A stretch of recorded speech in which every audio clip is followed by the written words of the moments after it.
la plutocracia en el Ecuador. Se conoce como plutocracia al predominio de los más ricos en el gobierno de un estado. En el caso ecuatoriano, se refiere a que el dominio del Estado lo alcanzaron los sectores más poderosos de la costa ecuatoriana, que a través de las exportaciones de cacao, habían consolidado importantes fortunas ligadas al comercio y a la banca privada. Esto es lo que ocurrió en nuestro país entre los años 1912 y 1925. 28 de enero de 1912, una revuelta popular conservadora termina con la vida del general Eloy Alfaro, líder del liberalismo ecuatoriano. En medio de conflictos sociales y duda entre la opinión pública, Leónidas Plaza Gutiérrez asume la presidencia por segunda vez, y decide llegar a acuerdos con el ala conservadora y eclesiástica. La Iglesia pidió que no se profundizaran las reformas laicas, de esta manera bajaría la oposición. En Esmeraldas, el coronel radical Carlos Concha Torres decide revivir a las montoneras o revueltas alfaristas. Con ellas exigían cambios en la propiedad de la tierra y en las relaciones laborales. Esto llevó al país al borde de una nueva guerra civil, y para frenar estas justas protestas, el nuevo gobierno contrajo grandes deudas con la banca privada, especialmente con el Banco Comercial y Agrícola, lo que le permitió gran influencia sobre los gobiernos. Plaza pudo mantenerse durante su segundo mandato, el mismo que es recordado por una serie de leyes para proteger al Banco Comercial y Agrícola de la quiebra. Una de ellas, fue la denominada Ley Moratoria, que prohibía la exportación del oro, y aplazaba el canje de billetes por el metal dorado. El Ecuador, al no tener una moneda oficial, cualquier banco y varias haciendas podían emitir su propio papel moneda sin ningún respaldo económico. Como consecuencia, hubo gran inestabilidad política y social, con ello un incremento desmesurado de los precios por un fenómeno llamado inflación, con lo que aumentó la miseria de la clase popular. 1914, en Europa estalla la Primera Guerra Mundial y un gran desequilibrio global está latente. Esto tendrá repercusiones en el comercio internacional, entre ellos los mercados de cacao ecuatoriano. Ante esto, el nuevo gobierno, para hacer frente a sus obligaciones fiscales, ve la necesidad de recurrir a nuevos préstamos.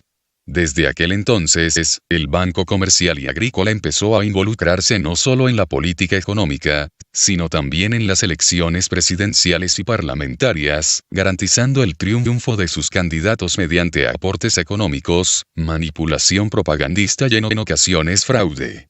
Para el año de 1916, Alfredo Vaquerizo Moreno toma la presidencia. Sus obras fueron notorias.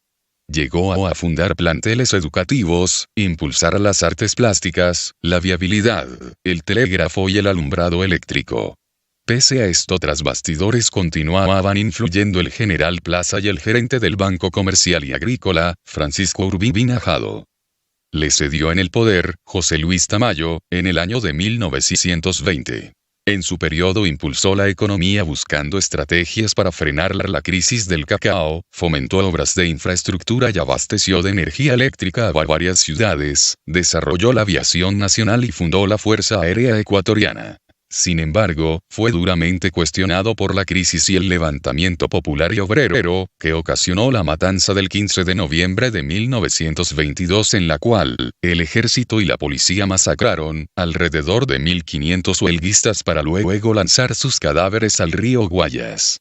Para el año de 1924, Gonzalo Córdoba y Rivera es posesionado como presidente.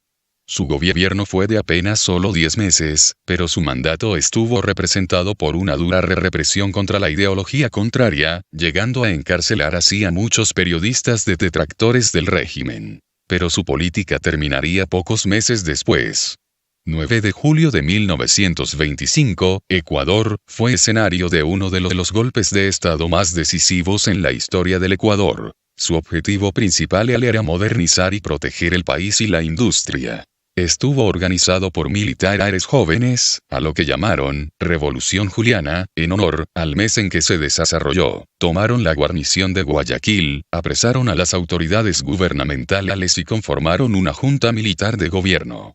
En Quito, los sublevados obligaron a dimitir al presidente Córdoba, desterraron al expresidente Plaza y organizaron una junta suprema liderada por el coronel Luis Telmo Paz y Miño. Esta crisis se resolverá el año siguiente en 1926, cuando se constituye una junta civil del gobierno y se nombra como presidente a Isidro Ayora.